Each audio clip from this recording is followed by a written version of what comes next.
हिमालय की बर्फीली चोटियों और मनमोहक वादियों की अद्भुत सुंदरता हर किसी को मंत्रमुग्ध कर देती है। हिमालय जितना विशाल है उतना ही रहस्यमय भी। चलिए आज हम चलते हैं इन अद्भुत पहाड़ों के सफर पर। हम आगे बढ़े इससे पहले अगर आप अभी तक चैनल को सब्सक्राइब नहीं किए हैं तो सब्सक्राइब जरूर कर लें, वीडियो को लाइक एवं शेयर करें और बेल आइकन को प्रेस कर लें ताकि इस तरह के वीडियोज का नोटिफिकेशन आपको मिलता रहे। तो आइए शुरू करते हैं। हिमालय पर्वत श्रृंखला दुनिया की सबसे ऊंची पर्वत श्रृंखला है। इसकी सबसे ऊंची चोटी का नाम है माउंट एवरेस्ट, जिसकी ऊंचाई समुद्र तल से लगभग 8,848 मीटर है। दुनिया में कुल ऐसे 14 पिक्स हैं जिसकी ऊंचाई 8,000 मीटर से अधिक है और इनमें से 8 पिक्स हिमालय में मौजूद है। हिमालय पर्वत श्रृंखला लगभग 6 लाख वर्ग किलोमीटर में फैला हुआ है। यह 2400 किलोमीटर लंबा है और इसकी चौड़ाई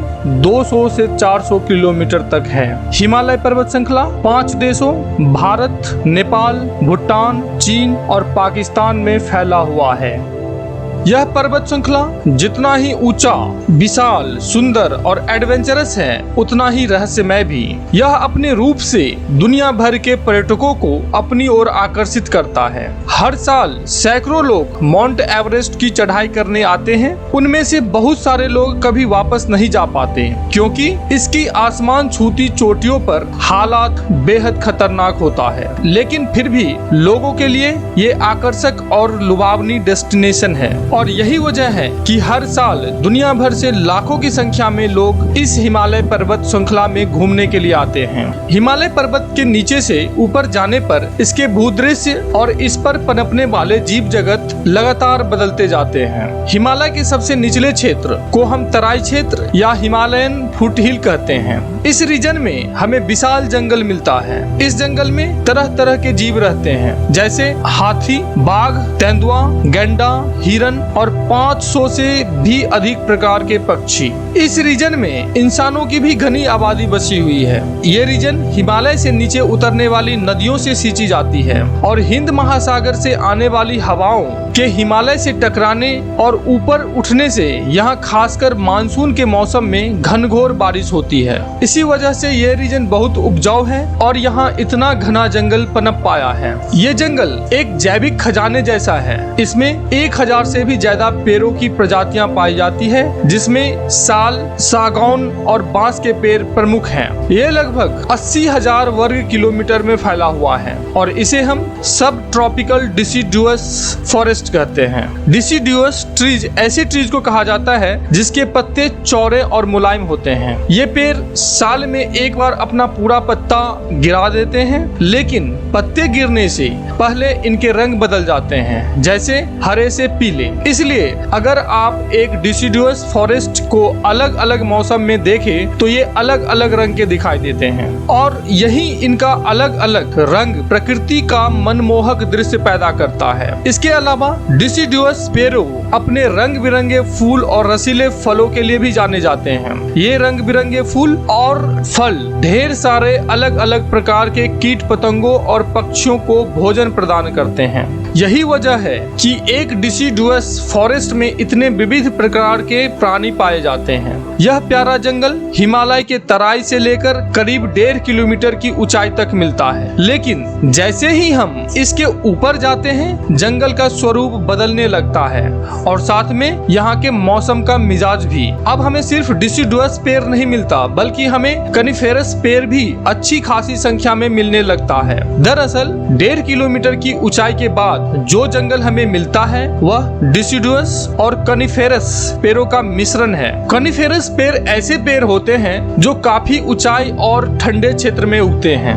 इसके पत्ते कटीले और करे होते हैं। इसमें फूल और फल नहीं लगते और ये डिसिडुअस पेड़ों की तरह कभी एक साथ अपने सारे पत्ते नहीं गिराते, जिससे कनिफेरस पेड़ों का वन सालों भर हरा दिखाई देता है। ये कनिफेरस और डिसिडुअस पेड़ों का मिश्रण वाला वन हमें 1.5 किलोमीटर की ऊंचाई से लेकर 3 किलोमीटर की ऊंचाई तक मिलता है, जिसे हम हिमालयन टेम्परेट फॉरेस्ट कहते हैं। यहाँ मौसम नीचे के मुकाबले ठंडा होता होता है और साल में कभी कभार बर्फबारी भी होती है। इस जंगल में भी हमें तरह तरह के जानवर मिलते हैं, जैसे हिमालयन भालू, लाल पांडा, तेंदुआ और बहुत सारे किस्म के पक्षी। इस इलाके में इंसानों की भी ठीक ठाक आबादी मिलती है। ये फॉरेस्ट हमें हिमाचल प्रदेश, उत्तराखंड, सिक्किम और अरुणाचल प्रदेश में देखने को मिलता है। ये रीजन पर्यटकों के लिए काफी आकर्षक है। इस रीजन में एक से एक अमेजिंग लैंडस्केप और वाटरफॉल मिलते हैं, जिसे देखने के लिए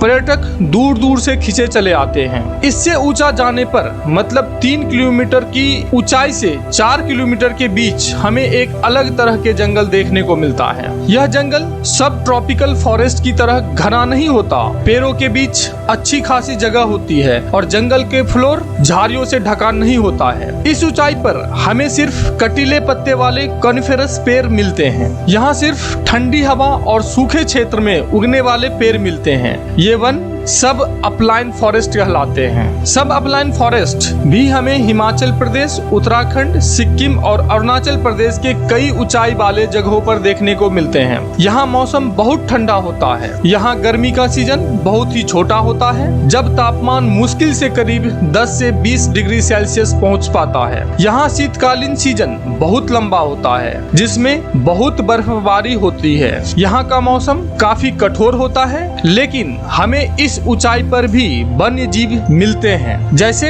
हिमालयन सीप, स्नो लेपर्ड, हिमालयन तहर आदि। इसके ऊपर जाने पर यानी 4 किलोमीटर की ऊंचाई से ऊपर जाने पर मौसम इतना कठोर हो जाता है कि इस रीजन में समय ही नहीं मिलता कि पेड़ उगे। ज्यादातर समय जमीन बर्फ से ढकी होती है और जब गर्मी के सीजन में थोड़े समय के लिए बर्फ पिघल जाते हैं तो कुछ छोटे घास फूस लाइकेन ही उग पाते हैं। लेकिन इस कठोर मौसम में भी जीवों ने जिंदा रहना सीख लिया है। इस ऊंचाई पर भी हमें हिमालयन सीप, स्नो लेपर्ड, हिमालयन तहर आदि देखने को मिल जाता है। इस रीजन को हम हिमालयन टंड्रा के नाम से भी जानते हैं। यह 4 किलोमीटर की ऊंचाई से लेकर 5 किलोमीटर की ऊंचाई तक स्थित है। यहाँ जाड़े और गर्मी में दृश्य इतने बदल जाते हैं कि यकीन करना मुश्किल होता है। जाड़े में जहाँ हर तरफ बर्फ ही बर्फ दिखती है, वहीं गर्मी में दूर दूर तक हरियाली और घास के मैदान दिखते हैं। ये बहुत सुंदर भूदृश्य होते हैं, जिसे देखने के लिए हर साल बहुत सारे पर्यटक आते हैं। इस तरह के हरियाली घास वाले मैदान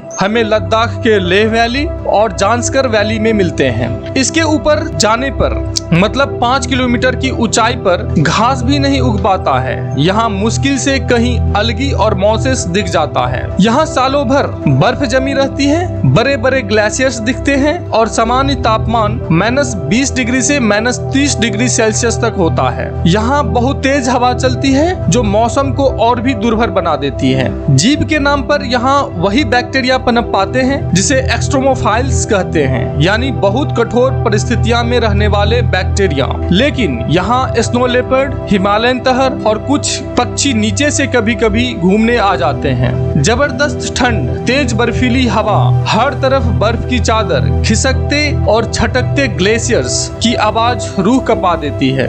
लेकिन एडवेंचर पसंद करने वाले लोग यानी पर्वतारोहियों का दल कभी कभी इस इलाके को भी एक्सप्लोर करते हुए मिल जाते हैं। लेकिन इस ऊंचाई से प्रकृति को देखने का नजारा कुछ अलग ही होता है। पूरा पर्वत बर्फ की चादरों से ढका हुआ किसी सपनों की दुनिया जैसी लगता है। यहाँ हमें इस महान हिमालय का एक अलग ही रूप नजर आता है, जो कठोर और मुश्किल तो है लेकिन बहुत ही शानदार भी। इस माइटी और मैजेस्टिक हिमालय का भारत में होना प्रकृति के तरफ से भारत को मिला एक अमूल्य गिफ्ट है। हिमालय पर्वत श्रृंखला ने इतने तरीकों से भारत को प्रभावित किया है कि हम जिस भारत को आज जानते हैं उसकी कल्पना भी नहीं की जा सकती थी अगर हिमालय नहीं होता। इसने भारत के मौसम, जलवायु, वन्यजीव, भूगोल, सभ्यता और संस्कृति को गढ़ने में अहम योगदान दिया है। जहां उत्तर में इसने भारत की सीमा रेखा को निर्धारित किया है, वहीं इससे निकलने वाली नदियों ने भारत की भूमि को सींचकर इसे एक विशाल और दुनिया का सबसे उपजाऊ भूमि इंडो गैंग गैंगेटिक प्लेन प्रदान किया है, जिसने भारत को ऐतिहासिक तौर पर एक समृद्धशाली देश बनाने में अहम योगदान दिया है। इससे निकलने वाली नदियों के तट पर ही भारत की महान सभ्यताएं और संस्कृतियां विकसित हुई है। इसने भारत को वन्यजीव और जैविक संपदा के मामले में भी समृद्धि प्रदान की है। इतना ही नहीं, ये मिस्टीरियस पर्वत श्रृंखला धरती पर होने वाले विशाल भौगोलिक घटनाओं का जीता जागता सबूत है। ये सबूत है इस बात का कि कैसे जब टेक्टोनिक प्लेट्स एक दूसरे से टकराते हैं तो विशाल संरचनाओं का निर्माण होती है। जैसे हिमालय कभी भारतीय उपमहाद्वीप एशियाई महाद्वीप से बहुत दूर था। इन दोनों के बीच एक विशाल महासागर टेथिस सी हुआ करती थी, लेकिन भौगोलिक ताकतों ने भारतीय उपमहाद्वीप को उत्तर की ओर धकेला और यह एशिया महाद्वीप से टकरा गया। ये टक्कर इतना भयानक था कि इसके बीच का महासागर गायब हो गया और माइटी हिमालय पर्वत श्रृंखला अस्तित्व में आ गई। ये टक्कर आज भी जारी है। इंडियन प्लेट यूरेशियन प्लेट को उत्तर की ओर धकेल रही है, जिससे हिमालय की ऊंचाई आज भी बढ़ रही है। हालांकि अब ये रफ्तार बहुत धीमी हो चुकी है। इन प्लेटों के बीच की टक्कर के कारण ही इस इलाके में समय समय पर प्रलयकारी भूकंप आते रहते हैं। पिछले साल हमें नेपाल में एक भूकंप देखने को मिला था, जिसमें बहुत से लोग मारे गए थे।